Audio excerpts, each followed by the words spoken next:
औज़ुबिल्लाहि मिनश्शैतानिर्रजीम बिस्मिल्लाहिर्रहमानिर्रहीम। सूरह कहफ है मेरे सामने और सूरह कहफ की आयत नंबर 46 है, पारा नंबर 15 है और रुकू नंबर 18 है।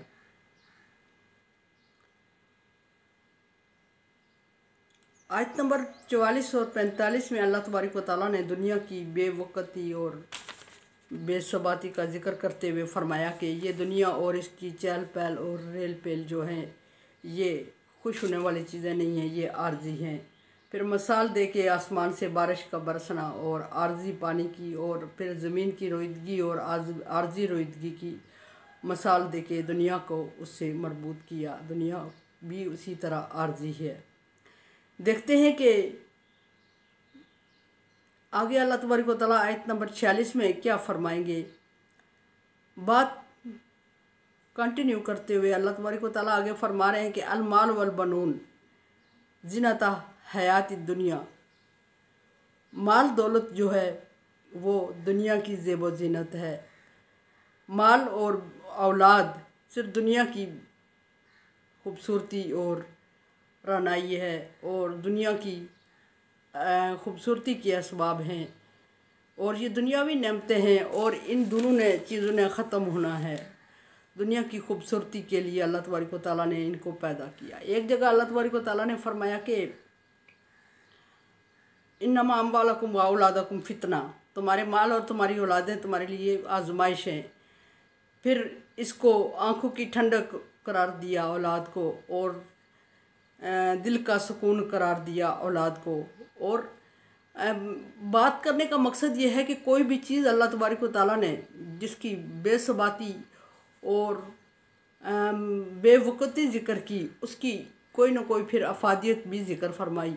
और अफादियत उसकी आर्जी होती है। जिस तरह के बाकी दुनिया की सारी नेमतें आर्जी हैं, इस तरह औलाद को बेवकत नहीं कहा जा सकता, माल को बेवकत बिल्कुल नहीं कहा जा सकता, लेकिन ये कि आर्जी ज़रूर कहा जाता है। और दुनिया की कोई भी नेमत हो उसको अल्लाह तबारक व तआला ने आर्जी करार दिया।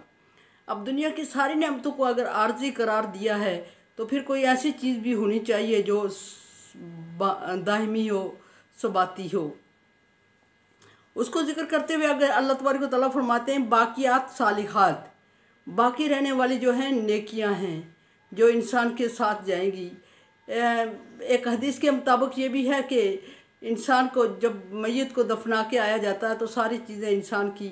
वापस हो जाती हैं और इंसान तन्हा और अकेला रह जाता है। हाँ, दो चीज़ें उसका साथ देती हैं वहाँ, और वो हैं नेक अमाल, उसने जो किए होते हैं वो उसके साथ रहते हैं, और फिर नेक औलाद जो उसने पीछे छोड़ी होती है वो उसके लिए सदका जारिया होती है। यहाँ भी अल्लाह तबारक व तआला ने फरमाया बाकियात सालिहात खैरन मिन इंद रब्बिक सवाबन व खैरन अमला, और जो बाकी अल्लाह तबारक व तआला के पास आपकी चीज़ें हैं जिससे हमेशगी की उम्मीद रखी जाती है और जो हमेशा आप तक पहुँचती रहेंगी और अल्लाह तबारक व तआला के पास महफूज हैं, वो हैं आपके नेक अमाल। और नेक अमाल की बहुत सारी कुछ कौली अमाल और कुछ फेली अमाल। बहरहाल मेरा अपना ख्याल ये है कि इसमें तमाम नेक अमाल शामिल हैं। हाँ, किसी ने सदका खैरात किया है, लेकिन वहाँ ये एक सवाल ये है कि ये सारी जायज़ माल से सदका खैरात, ज़कात, फ़र्ज़ी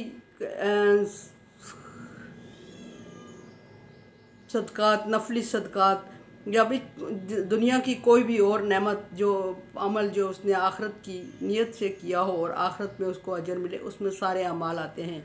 लेकिन ज़्यादा हदीस में जो वारद हैं वो ये हैं कि बाकियात सालिहात को ज़िक्र फरमाया, वो सुबहान अल्लाह वल्हम्दुलिल्लाह ला इलाहा इल्लल्लाह वल्लाहु अकबर,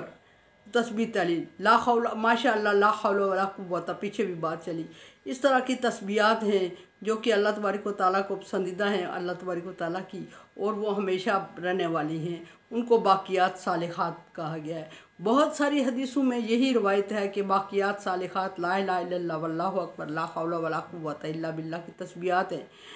बाद लोगों ने बाद सहाबा किराम ने इनको इन्हीं अल्फाज में ज़िक्र किया, बाद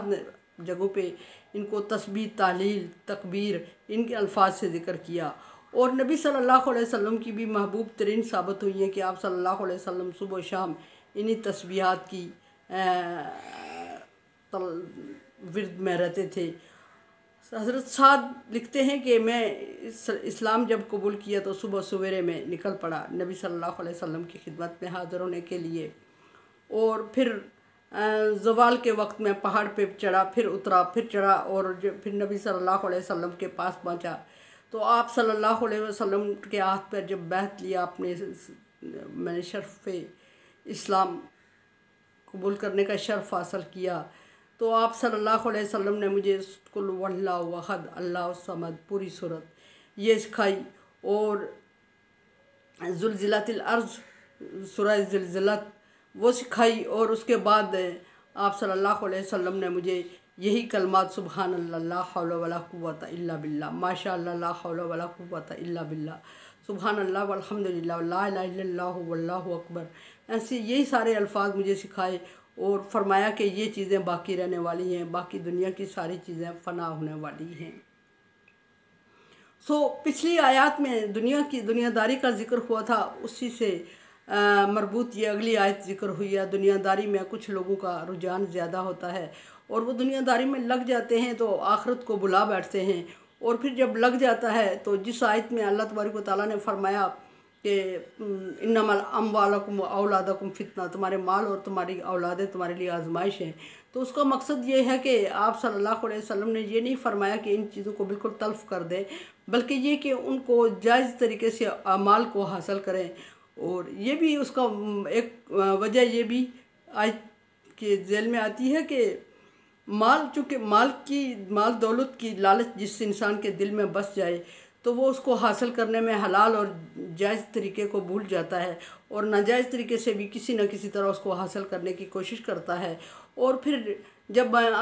उसको ज़्यादा चस्का पड़ता है तो फिर वो यतीमों गरीबों का माल जमा करके उसमें डालता रहता है। तो ये एक आजमाइश हो जाती है, एक दुनिया के लिए आजमाइश है कि उसको शौक़ पड़ गया, और उसको जब शौक़ पड़ा तो उसने ज़्यादा से ज़्यादा हासिल करने के लिए ख़ुद को इतना खपा दिया कि ना खाने पीने का उसको ख्याल होता है और ना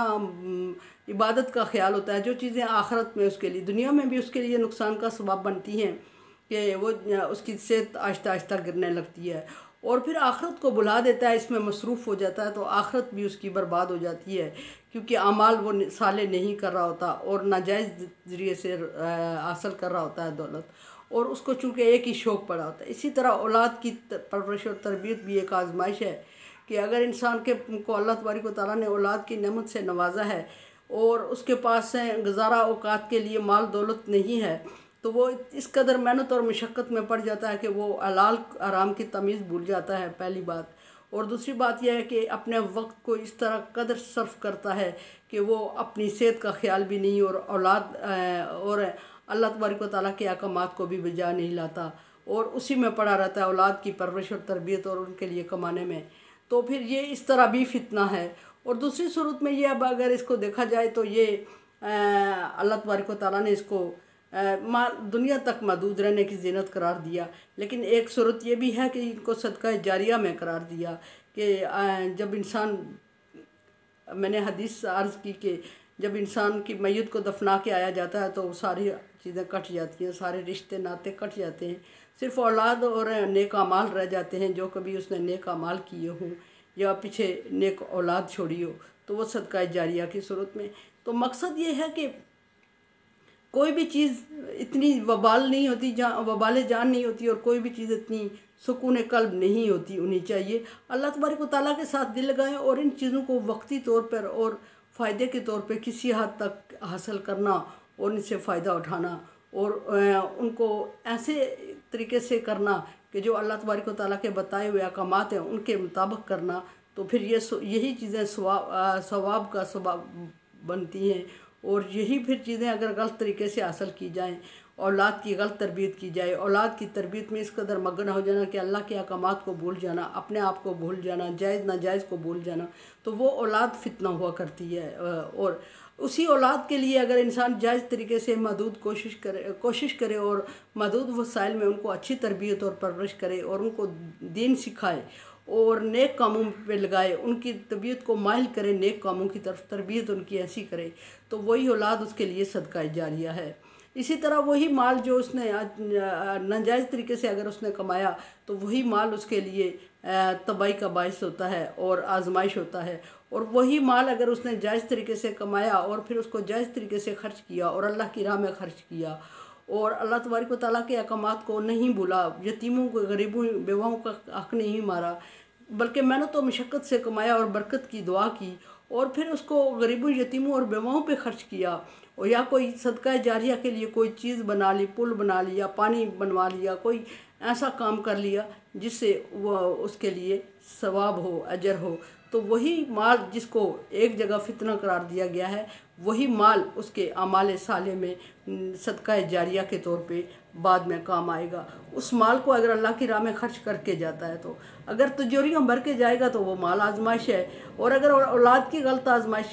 तरबियत करता जाएगा, नाजायज़ खिला के जाएगा तो वो औलाद उसके लिए आजमाइश है, और दुनिया में भी और आखिरत में भी उनके लिए जो वो काम करते रहेंगे। लेकिन बात सिर्फ इतनी नहीं है कि इनकी तरबियत सही की जाए, बल्कि ये कि सदका, बल्कि ये कि कमाई और जो मेहनत की जाती है उसको जायज़ तरीके से, नंबर एक जायज़ तरीके से किया जाए, नंबर दो ये कि जायज़ रास्ते पे खर्च किया जाए उसको, और फिर अल्लाह तबारक व तआला से अजर की उम्मीद भी रखी जाए। तो फिर यही चीज़ें सदका जारिया हैं और यही चीज़ें आजमाइशें। सिर्फ इंसान की नीयत और अमल में फ़र्क होता है। कोई भी चीज़ होती है उसका अमल अगर अच्छे तरीके से कर लिया जाए और नीयत अच्छी कर ली जाए तो वही चीज़ें सवाब में बदल जाती हैं। यहाँ फरमाया कि नबी सल्लल्लाहु अलैहि वसल्लम ने कलमात सिखाए और फरमाया कि अल्लाह तबारक व तआला के इनका बड़ा अजर है, और इन्हीं चीज़ों के लिए उम्मीद, बख्शिश और अच्छाई की उम्मीद भी रखी जा सकती है, छुटकारे का सबब भी बनती हैं। अल्लाह तबारक व तआला ने इंसान को जहाँ सारी चीज़ें अता फरमाई वहाँ इंसान को अच्छे रास्ता भी बता दिया, दोनों रास्ते इंसान को जायज़ और नाजायज़ के बता दिए, दोनों रास्ते खोल दिए और दोनों रास्तों पे चलना आसान भी कर दिया। कुरान पाक फरमाता है कि फिर हमने उसके लिए वो रास्ते आसान कर दिए, और आसान करने के बाद छोड़ दिया इंसान को, लेकिन रास्ते का इंतखाब सिर्फ इतनी ही बात है कि इंसान के पास इख्तियार है कि वो किस रास्ते पे चलता है और उसी के मुताबिक उसको अजर मिलता है। मेरे चैनल को देखें, समझें और मुझे राय दें, और सदका जारिया में मेरा साथ दें। अल्लाह हाफ़िज़।